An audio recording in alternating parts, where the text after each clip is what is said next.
첫 번째 가볼까요? 예, 진짜 러브레터 공개입니다.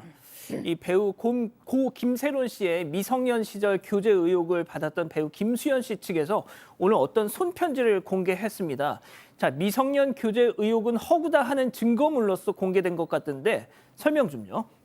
네, 배우 김수현 씨가 군복무 시절 연인에게 보냈던 손편지를 공개했는데요. 이 고 김세론 씨가 미성년자였던 시절에 연인으로 교제한 게 사실이 없다는 걸 뒷받침하기 위해서 공개를 한 겁니다. 현재 고 김세론 씨의 유족은 김수현 씨가 고인이 중학교 3학년 때였던 2015년 말부터 2021년 7월까지 교제를 했다고 주장하고 있죠. 한편 김수현 씨는 고인과 2019년 여름부터 교제를 했다. 고인이 미성년이었던 시절에는 단 하루도 연인으로 교제한 적이 없다고 반박을 하면서 유족과 법적 다툼을 벌이고 있는데요. 이 주장을 뒷받침하기 위해서 2016년부터 2019년 봄까지 교제했던 이 실제 연인이 있다며 이 연인에게 보냈던 손편지를 공개했습니다. 김 씨는 군 시절 내내 틈날 때마다 연인에게 전화를 했고 마음을 글로 적어서 휴가 때마다 함께 보면서 교류한 자료가 있다면서 이 편지를 밝혔어요. 이 편지에는 사랑한다, 목소리를 듣고 싶고 보고 싶고 안고 싶다. 달, 별, 비, 눈에도 매 시간 내 하루가 너로 가득 차 있다 이런 애틋한 마음이 담겨 있었습니다.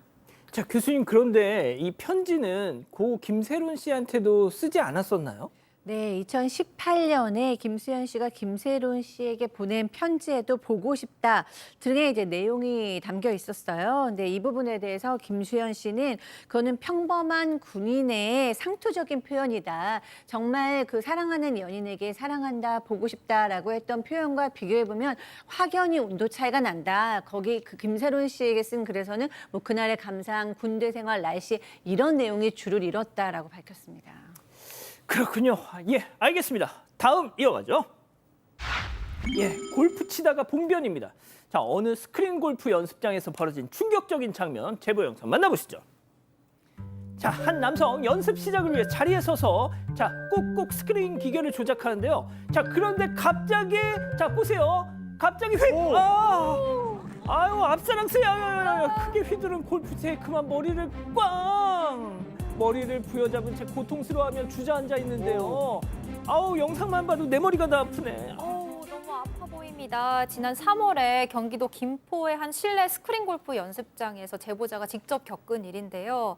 스크린 기계를 조작하다가 앞사람이 휘두른 드라이버에 머리를 맞았습니다. 이마 쪽이 6cm가량 찢어져서 곧바로 응급실로 옮겨져 봉합수술을 받았다고 합니다. 그런데 제보자에 따르면요. 처음에는 이 골프장 측에서 보험 처리하면 되니까 걱정 말고 치료 받으시라라고 했대요. 그리고 나서 몇 주 동안 연락이 없어서 제보자가 연락을 하니까 골프장 보험사에서 사고 화면을 보더니 보상을 해줄 수가 없다고 했다면서 일단 기다리라고 했답니다. 사고 한 달쯤 지나고 나서도 골프장 측에서는 여전히 해줄 수 있는 게 없다는 입장이고요. 또 제보자가 드라이버를 휘둘렀던 상대 측에게도 치료비 80만 원이라도 달라고 요구를 했다고 하는데요. 상대 측에서 본인 책임보다 골프장의 책임이 있으니까 30만 원만 주겠다는 답변을 했다고 합니다. 박 변호사님, 그럼 아무것도 못 받은 거예요? 상당히 아플 것 같은데 지금 그 상대를 과실치상으로 고소를 했는데요. 증거 불충분으로 무혐의 처분이 떨어졌습니다. 그렇다면 두 번째, 이 골프장의 이 책임을 좀 묻고 싶은데 저 화면에 문구가 있다고 합니다. 조작할 때 앉아서 해라라고 아주 작게 써져 있대요. 사실 그거를 아마 근거로 하는 것 같아요. 근데 서서 조작하다가 사고가 났기 때문에 골프장 측도 책임이 좀 없다라고 주장하고 있는 상황이고 지금 아직까지는 손해배상을 못 받고 있는 상황인데 글쎄요, 앞에 있는 상대한테 손해를 묻기보다는 골프장은 책임을 좀 져야 될 것 같아요. 왜냐하면 다 닥닥닥 붙어져 있거든요. 그 기재를 더 잘해야 되고 저렇다면 사고 날 가능성이 매우 높지 않습니까? 시설물 책임자가 책임을 좀 져야 되지 않을까 생각이 듭니다. 그렇군요. 알겠습니다. 자, 다음 이어가죠. 여기 지하철 맞아? 여기가 지하철인지 우리 집 거실인지 알 수 없을 황당한 상황, 제보 영상 만나보시죠. 자, 사람들로 붐비는 열차 안 한 여성이 이어폰을 낀 채 초록병을 들고 꿀꺽꿀꺽. 설마 소주? 심지어 자 보세요. 빨간 뚜껑 두꺼비. 자, 뚜껑 닫고. 자, 뭐 하시냐? 쉐킷 흔들어라. 더 부드러워진다. 한 번 더 꿀. 자, 다시 열고 한 번 더 꿀꺽. 그리고 또 뭐 하려고? 가방에 쏙 집어넣습니다. 지하철에서 깡소주를 안주도 없이 마시다니 문화 충격. 충격적입니다. 저 깡소주 20도가 넘는 거예요. 요즘 소주는 14도, 15도 이렇잖아요. 저거 구경하기도 쉽지 않은데 아무튼 저 영상은 지난 27일 밤 서울 지하철 2호선에서 촬영이 된 거고요. 20대에서 30도로 보이는 여성이 저 병을 들고 마셨던 겁니다. 처음에 이 제보자분은 뭐 탄산수나 근데 참기를 마실 리는 없잖아요. 그래서 얘한테 보니까 소주가 맞고 소주랑 생수를 번갈아 가면서 마시더랍니다. 너무 이상해서 사실 지하철 민원을 제기할까 싶었는데 연락이 제대로 안 됐다라고 하고 뭐 경찰에도 신고를 해야 되나 싶었는데 이미 지하철에서 내린 후였다고 합니다. 저거 법적으로 문제될 건 없나요? 글쎄요, 저것만 가지고는 뭐라고 하기가 좀 어려울 것 같은데 이후에 뭔가 저걸 이유로 난동을 부렸거나 하지 않았으니까요. 그러니까요. 좋습니다. 두 번째 영상 이어보시죠.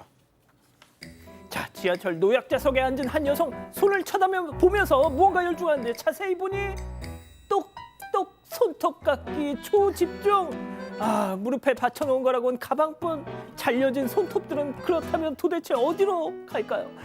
저 손톱 쥐가 먹으면 사람으로 변신할 텐데 말이죠. 그렇죠.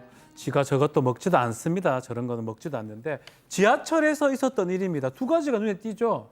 또각또각 소리가 나서 보니까 손톱을 깎는데 또 하나는 뭐냐면 뭘 받쳐놓고 깎는 게 아니고 그냥 깎습니다. 깎은 다음에 손톱이 남아있는데 그 자리에서 툴툴 털고 가버리는 모습까지 있습니다. 자신의 가방만 이렇게 들고. 결국은 손톱 깎는 것도 문제지만 그 손톱 누가 처리를 합니까?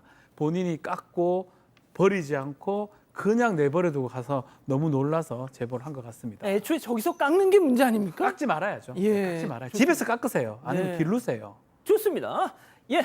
마지막 사연으로 가보죠.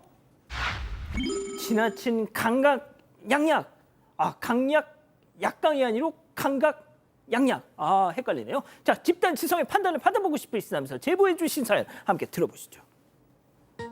안녕하세요. 결혼 10개월 차 신혼인 30대 여성입니다. 남편과는 지인의 소개로 만나 2년 정도 연애하고 결혼했어요. 남편은 정이 많고 활발한 성격이라 길 가다가 리어카 끄는 할머니를 보면 뒤에서 밀어주거나 식당에서 사장님이나 옆 테이블 손님과도 금방 친해지는 성격입니다. 그런데 문제는 불의를 보면 못 참는 성격도 너무 강하다는 겁니다. 우선 길에서 학생들이 모여서 담배를 피우고 있으면 한 번을 안 지나치는데요. 무조건 가서 너희 미성년자 아니야? 여기서 뭐 하는 거야? 어디 학교 애들이야? 혼을 내는데요.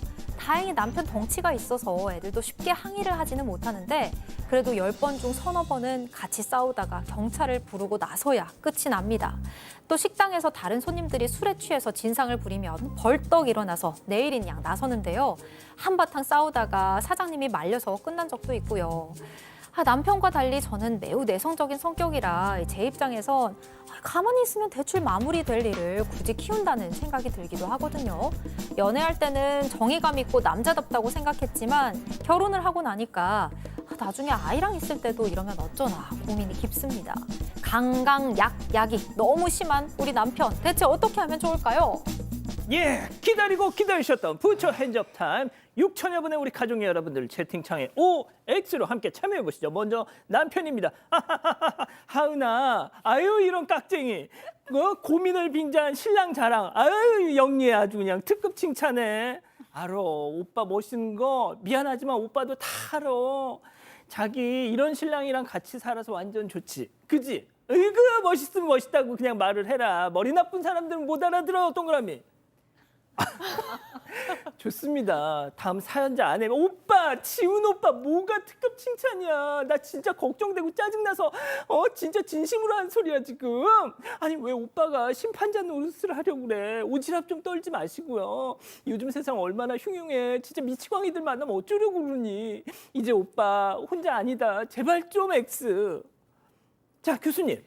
네, 그러니까 그 부인의 마음이 딱 저의 마음이에요. 그러니까 아, 진짜? 멋있어요. 멋있고 정의감 있고 좋은데 정말로 양약은 좋아요. 약한 자들이 같이 약한 것도 좋은데 요즘은 이렇게 강한데 같이 강하면 싸움이 나고 사고가 날 수 있는 시대인 정말 이 비극적인 상황이죠. 사실은 이런 시대라는 게. 근데 그게 사실이기 때문에 이 부인으로서 너무 걱정스러울 수밖에 없다라는 생각이 듭니다. 그러니까요, 양 변호사님. 차라리 저는 싸우면 되는 시대면 괜찮을 것 같아요.